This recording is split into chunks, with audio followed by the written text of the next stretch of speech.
Every empire has drawn its sword, some out of ambition, some out of fear, but all with eyes on dominion over a broken continent. Still only a lieutenant, they gave me orders and a ship, 4 green companies under my command. I saw my opportunity in France's flank. The French were overextended, bleeding men in the east.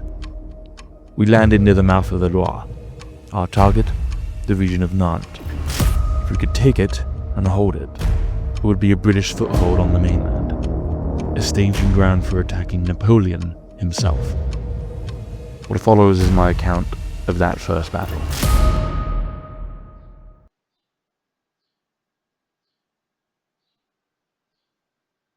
We made landfall in the early light. The coast was quiet. The birds had not yet broken the stillness.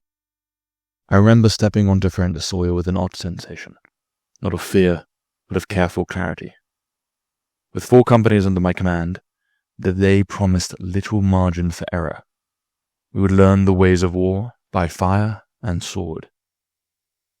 Moving inland, my objectives were simple in theory: seize powder, food, and gold before the French could respond. In practice, it meant fanning out thin across enemy country, risking cohesion for resources, betting on speed over safety. King's company pushed northwest first, their muskets freshly oiled, marching toward a gunpowder factory set beneath a line of cliffs. To the southeast, Green Company took fire from a gold mine and pushed to capture it. Their assault cleared the path for Lion Company, who were ordered to quick march past them towards a second powder depot further east. Not far from the mill, and a stretch of open field we would come to know far too well. The Highland Company took the longest road, straight along the Loire via an old trading path, aiming for the third depot in the west. The terrain and the need for speed muddled their ranks. They reached the depot breathless, but before the French movements cut them off from that much-needed powder. Powder was essential. British muskets drink it like wine, and we would not be caught dry in a French province. With the northern depot secured and its smoke still rising, I turned King's Company eastward, toward a tree-lined road that curled beyond the cliffs. Our maps showed a mill, abandoned perhaps, or poorly guarded. A tempting offer.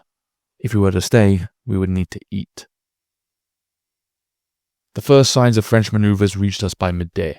Spotters reported quick-moving columns from the southwest. Regular troops by their uniforms and movement. Trained soldiers. A dreaded French column. The real army was coming. I ordered Green Company east towards a store of supplies. It was flanked by a small mill and a line of buildings. 2 detachments of fusiliers had taken position nearby. They would not be scattered easily, but we needed to take that depot and destroy those musketmen before we were encircled. We could not afford to leave a flank exposed. But our forces were spread dangerously thin, and the French were moving fast. Green Company began its march. These were green men, unaccustomed to that quiet before the storm. The first Fusilier detachment broke cover and fired before closing the distance. Their volley landed like a hammer. Green Company staggered. Officers gave the retreat order, knowing full well it might be too late. The second French unit emerged and fired into our backs. 2/3 of the company fell. The rest fled. It is a strange thing, watching men die for a warehouse filled with crates and barrels. Lion Company was sent in next. They charged through the wreckage of Green Company and caught both Fusilier units reloading. The fight was swift, bloody, final. The depot was ours. At the same hour, the Highlanders, moving east, received word. The villages we had marched through earlier were falling back into French hands. They were now behind enemy lines. The French had flanked themselves, and the Highlanders struck. Their target, the Republican priesthood, stationed behind the French gold mine. The surprise attack achieved its purpose. A company of the Garde Nationale was forced to turn back and meet the assault, but the Scots had already taken a hilltop beyond the wheat fields. They waited until the French came close. Then they fired. The guard was shattered in a single volley. Those not dead ran. The odds, once again, were even. 3 British companies against 3 French companies. Unaware of the collapse behind them, a fresh Fusilier company entered the reaped field near the depot. Wheat stubble cracked beneath their boots. The Fusiliers moved with confidence. Perhaps they believed their cause enough to bring them victory. They were wrong. At musket range, the British opened fire. Half the French fell in the joint volley. The rest fled. Another French company entered the field. Our companies were still reloading and began to fall back in order. The French held their line, but did not fire. No one moved for a moment. From the ridge, a militia detachment attempted to avenge the fallen priests by charging the Highlanders. They were cut down on the slope. And then, in that breath between volleys, 1 Highlander and 1 militiaman met in the field's centre. Neither spoke. There was a clash, a cry, and the Highlander walked away, his bayonet stained red. Guns reloaded, our musketeers advanced. Our lines and the French exchanged fire, and men dropped on both sides. A charge was ordered, and a melee broke out. It was desperate, loud, and then less so. Then the French line broke. They fled towards the North Country Road. We didn't have the numbers to pursue. Besides, there was 1 French company still standing. The regiment d'Anjou retreated to the back of the village. There, a sheer cliff loomed behind them. French platoons looked down from above, unable to help. British companies advanced slowly, methodically. A few militiamen attempted one last ambush from a side street. They were swept aside. The National Guard, perhaps sensing the end, fired a final volley into the Highlanders.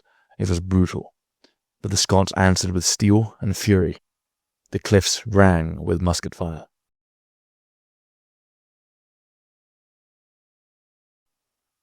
Among the enemy, 1 man stood out. Capitaine Armand Ducos, veteran of Toulon, a survivor of the purges. He held his line and kept his men fighting, and he escaped. I suspect I shall meet him again. By sundown, the fields were quiet but for the crows. We had won. We held grain, powder, gold, and ground. But we had lost Green Company. Their bodies were recovered. Letters home were written. I read each name aloud before the fire. The men eat in silence now. Elsewhere, Europe stirs. Napoleon was repulsed at Frankfurt by the Rhine Confederacy. The Russians, under the Tsar, have begun their march south to Poltava. Murad Bey's Ottomans have taken Naples. The Duchy of Warsaw mobilized westwards. Spain has gathered at the Pyrenees, and von Gersdorff prepares the Confederation for total war. Merchants fleeing the battlegrounds have sailed to Britain, and their gold has been added to our war chest. Britain's distance gives tradesmen some stability, and the Channel remains our moat. But now I must choose. To lose is tempting, but leaves Nantes vulnerable to a Napoleonic counterattack, and it risks opening a front against Spain. Paris is unassailable today, but soon. And Brussels would mean a retreat back to London, and leaving Nantes exposed. The risk exists at every turn, but the die is cast, and the campaign has begun.